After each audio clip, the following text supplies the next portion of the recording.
ഡൽഹി മുഖ്യമന്ത്രി അരവിന്ദ് കെജ്രിവാൾ തന്റെ അഭിഭാഷക സംഘവുമായി കൂടിക്കാഴ്ച നടത്താൻ അനുവദിക്കണമെന്നാവശ്യപ്പെട്ട് സമർപ്പിച്ച ഹർജിയിൽ ഡൽഹി ഹൈക്കോടതി നോട്ടീസ് അയച്ചു. തിഹാർ ജയിൽ അധികൃതർക്കും എൻഫോഴ്സ്മെന്റ് ഡയറക്ടറേറ്റിനുമാണ് നോട്ടീസ്.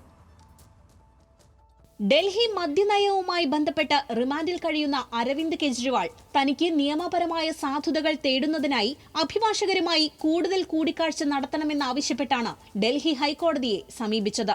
രാജ്യത്തുടനീളം വിവിധ വിഷയങ്ങളിലായി 35 കേസുകൾ നേരിടുന്നുണ്ടെന്നും അതിനാൽ അഭിഭാഷകരെ കാണണമെന്നുമാണ് കെജ്രിവാളിന്റെ ആവശ്യം. ഹർജിയിൽ ജസ്റ്റിസ് നീന ബൻസാൽ കൃഷ്ണ തിഹാർ ജയിൽ അധികൃതരോടും ഇഡിയുടെ നിലപാട് തേടി. കേസ് അടുത്ത ജൂലൈ 15 പരിഗണിക്കാൻ മാറ്റിയിട്ടുണ്ട്.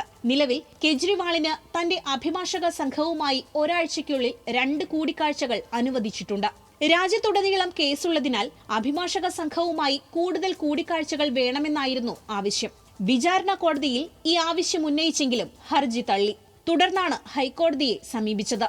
National desk, news Malayalam.